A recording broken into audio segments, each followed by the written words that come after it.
Tisebenti tifuna ukukhushulelwa umholo nga-18%. Tiphindze tavakalisa kungahambisani nekucoshwa kwebantfu ngaphandle kwekulandzela tinhlelo letingito nekungalingani-ke kwemiholo.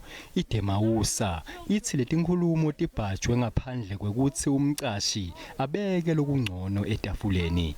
I-Metrobus itsi ayikhoni-ke yona kuhlangabetana netikhalo taletisebenti.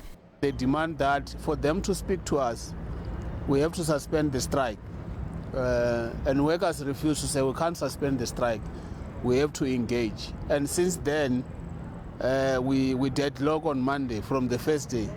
And until now, there's no any negotiation, there's no any talk. But we continuously phone them to ask them if they are ready to come to the table. Lesiteleka sinemthelela lomubi kakhulu kubagibeli. Lomunye ke somabhizinisi lomncane eGandhi Square Terminal wende lubito lwekuthi akutfolakala phela sisombululo ngekusheshsha kulolu saba. Akukatayeleki ke ukuthi lendzawo ithule kangaka ngekubabede kwebantfu labatawugibela emabhasi. If the strike will continue, it's going to cost us a lot because we are also depending on their customers, on their Metrobus customers, students, workers, everyone, because it's a center for everyone in Johannesburg. So we are worried. We also on there fighting with them.